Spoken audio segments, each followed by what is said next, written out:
রুটি বা ভাত দিয়ে খাওয়ার জন্য ডিমের এই রেসিপিটা একবার বাড়িতে বানিয়ে দেখতে পারেন। আশা করি ভালো লাগবে। তো প্রথমে যেটা করতে হবে, সেদ্ধ ডিমগুলিকে দু টুকরো করে এবার অল্প তেলে ভেজে নিতে হবে। ডিমগুলিকে এপিট ওপিট ভালো করে ভেজে নেওয়ার পর আবারও কড়াইয়ে সামান্য তেল দিয়ে দিতে হবে কালো জিরে আর আদার পেস্ট।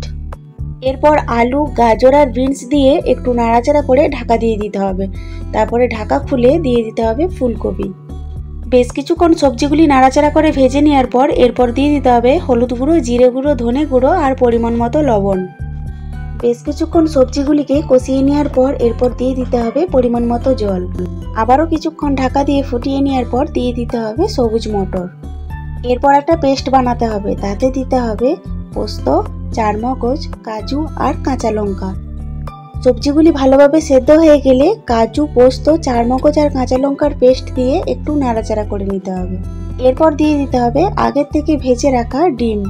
এবার সবকিছু ভালোভাবে মিশিয়ে নিয়ে সামান্য চিনি দিয়ে আবার একটু নাড়াচাড়া করে নিতে হবে আর উপর থেকে ছড়িয়ে দিতে হবে কুচানো ধনেপাতা। এবার গরম গরম ভাত বা রুটি দিয়ে পরিবেশন করুন ডিম সবজি রেসিপিটি।